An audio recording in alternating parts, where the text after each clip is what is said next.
তো তুষার ভাই সেদিন আমি আমার পুরাতন ক্যাম্পাস আমি বলতে যাচ্ছি যে আমার সুপার মার্কেটে গিয়েছিলাম।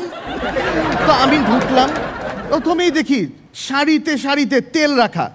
তখন আমার মনে পড়লো এখানে ছিল আমাদের ক্যান্টিন, এখানে পাওয়া যায় তো তেলে ভাজা সিঙ্গারা। সিঙ্গারাতে আলু কম থাকতো আর তেল বেশি।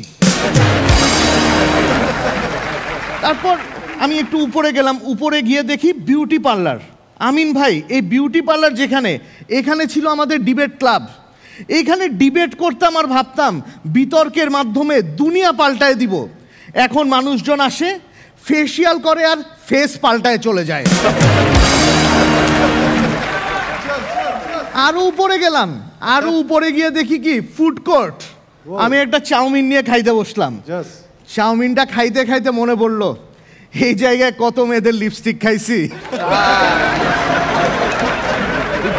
তুষার ভাই, চাউমিনের চেয়ে লিপস্টিকের টেস্টটাই বেটার ছিল।